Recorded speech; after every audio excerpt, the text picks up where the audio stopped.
So I started here right after Arena came out.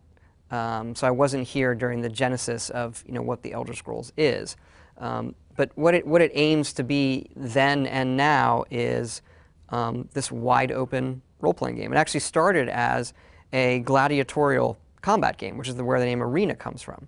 And there were teams, and then there was a map added where you go to different cities, and then, well, okay, you can walk around the cities. And it slowly became this. The name The Blades that we use in the game was one of the main names of one of the gladiator teams. Makes them a little less sexy now. They're just gladiators, not these dragon hunters from thousands of years ago. But some of the games at the time that inspired it, some of them are people don't remember anymore as well, like Darklands from Microprose, Legends of Valor, an SSI game, which where you could had a very detailed town. The whole game I think was in a town. Is really good. Ultima Underworld, the idea being, what if there was Ultima Underworld on a epic scale? And Arena, to this day, is one of my favorite games. Partly because I didn't work on it originally, I think, so I can see it differently. But it's very elegant in how it presents how big the world is. Daggerfall then brings the first one I helped on.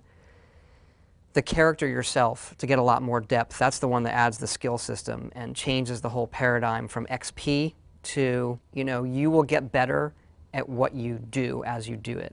And I think that was a real moment for the series that has kind of defined how you play the games now. But like I was saying, we go at it each time with, let's not just look at the last one and say, what does it need? I think most fans will look at it and say, it's great, you should change the leveling, add spears, add crossbows, add this, and add some more races. And I usually approach it from, well, I want to know what skills are superfluous, that we should fold into something else to make the choice of what your character is more meaningful, make that choice more meaningful, and how are the races different? I think 10 races is enough. How is playing an orc different than playing a high elf, or those kind of things? Because I think the basic nut of the game, which is I'm going to make the person I want to be, and then explore this world that is very real to me at the time I'm playing it, and fantastical. How does that game react to what I'm going to do? And give me an outlet for whatever kind of character I want to play, and kind of that adolescent power fantasy of what I thought I was doing when I played Dungeons and Dragons, and what I thought I was doing when I played Ultima, and what we can do with technology. It seems like every time we do, because there's this gap between them, we do have the ability to reboot it again and present that stuff, even though it's your first person, you have a sword, you're smacking things. It feels new again, just in how it looks, how it's presented, what the mechanics are. I think the series getting popular was, in one hand it's a gradual growth. On the other hand, there are jumps because of these big gaps between the games. I think there's 6 years between Daggerfall and Morrowind, so it obviously takes a big jump there, but there was not much of the classic Elder Scrolls out between those time periods. Oblivion really hit another level of people playing it and responding to it. That when that came out, you could feel it. There's this one forum I go to a lot, the NeoGAF forum for gaming, and they had a thread on Oblivion, and I think I forget how many views it got, but it was like an order of magnitude higher than any other thread. Where I was used to in Morrowind going to a forum, which is usually our own, and I could sit there and I could probably read most comments that our fans were posting about the game. And when it came to Oblivion, it was too much information. I couldn't even comprehend it. So that it did become a little bit like, okay, what problems is the game? Like trying to find the actual problems. Eventually that stuff bubbles to the top, but initially it was hard to get a read on how do they really feel about the game. I can tell you a lot of people are playing it, and in general they seem to like it. That was the time where you felt it go beyond the people who were classically interested in that kind of game. And Lord of the Rings had come out, between that gap, right around the end of Morrowind, to then oblivion. Fantasy became a popular in a different way again, which I think helped as well. If you look at the Elder Scrolls lore, it does have an authenticity and uniqueness to it throughout the games, and that's been a progression over the games. Sometimes we'll make a conscious decision to make something, oh, this has been done this way, we have to do it differently. I really like how we treat our dwarves, that they used to be elves and they're long gone. You see their ruins, but you don't know quite what happened to them. Any theories about what happened are all in game speak. It's one thing we're careful about is any of the lore and everything written is in the voice of these narrators that are in the world, so they could be wrong and you get conflicting reports. But there are things that we have a different take on. Dragons, we have a very different take on. So on one hand, we like fantasy and we like dragons, something we've always wanted to see done really well in a game.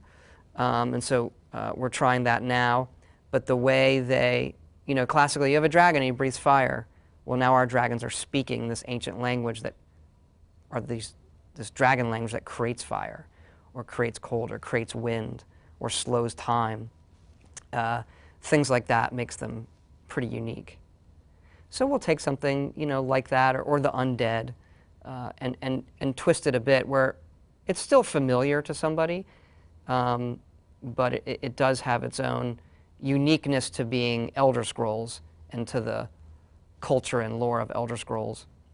And one of the things that helps with Skyrim is that it does have a really nice culture to it, while still being something that people look at and it suspends their disbelief, like, well, this feels like, a place that I'm comfortable in, I understand it.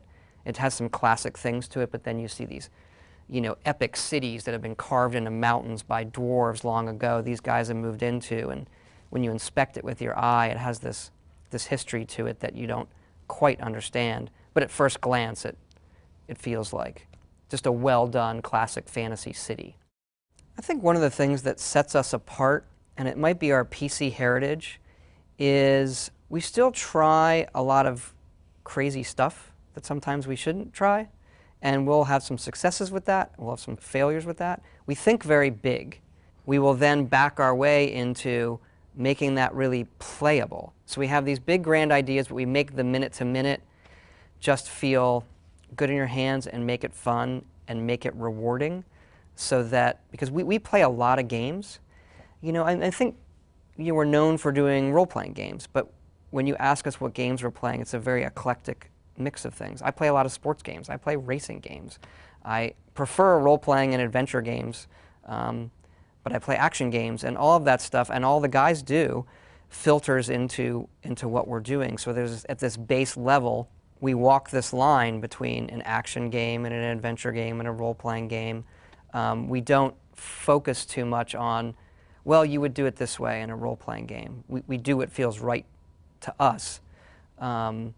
And to make the 20-minute activity of going into a dungeon just very, very playable, despite all of the, you can go to town and people can talk to you and all of that. So I think those two things together, the minute-to-minute, it feels good like a game, and the big idea and the just how grand all of that is, those two things together I think are what set us apart. So if someone says, they see Bethesda Game Studios in the box, they sort of know, like, there's going to be a big crazy thing in there, and I don't know if it's going to work great, but it's going to be big and crazy and cool in some respect.